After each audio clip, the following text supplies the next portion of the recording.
కంజాక్షునకు గాని కాయంబు కాయమే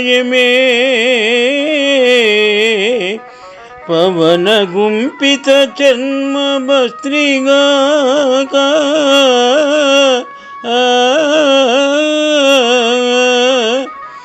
వైకుంఠున్ బొగడని వక్త్రంబు వక్త్రమే డమడమ ధ్వనితోడి డక్కగాక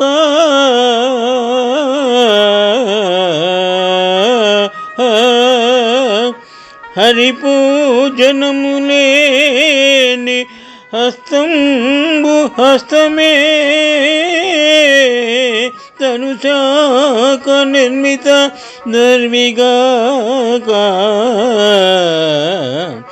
కమలేశును చూడని కనులు కనులే తనుకు జాల రంధ్రములుగాక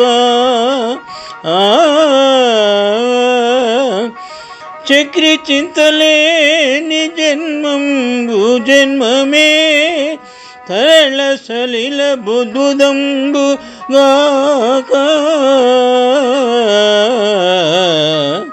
విష్ణు భక్తి లేని విబుదుండు విబుదుడే పాదయుగముతోడి పశువుగాక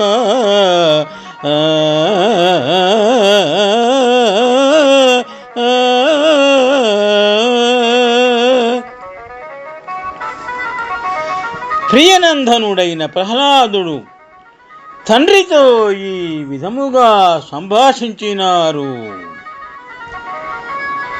శ్రీపతిని సేవించని శరీరము కాదు, అది కేవలము గాలి నిండిన కొలిమితిత్తి వంటిది. వైకుంఠుని స్తుతించని నోరు కాదు, అది ఢమఢమ మోగే వట్టి డక్క మాత్రమే. హరిని పూజించని చేయి కాదు, అది కొయ్యతో చేసిన తెడ్డుతో సమానం. కేశవుని చూడని కన్నులు కావు, ఇవి శరీరమనే గోడకుండే రంధ్రాలు. ఆ జగన్నాయకుని గూర్చి ఆలోచన లేని జన్మ కాదు, అది క్షణికమైన నీటి బుడగ. విష్ణుభక్తి లేని పండితుడు కాడు, అతడు ద్విపాద పశువు అని వివరించినారు. శుభం. కంజాక్షునకు గాని కాయంబు కాయమే పవన గుంపిత చర్మ భస్త్రిగాక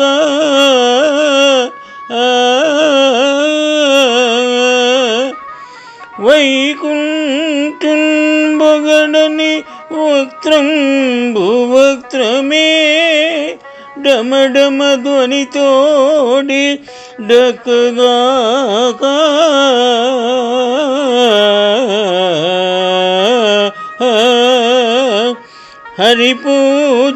హరిపూజనములేని హస్తంబు హస్తమే తనుశాక నిర్మిత దర్విగాక కమలేశును చూడని కనులు కనులే తనుకు జాల రంధ్రములుగాక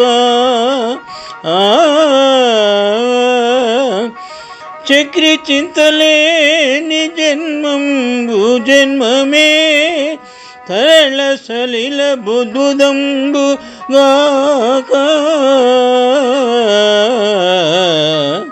విష్ణు భక్తి లేని విబుదుండు విబుదుడే పాదయుగముతోడి పశువుగాక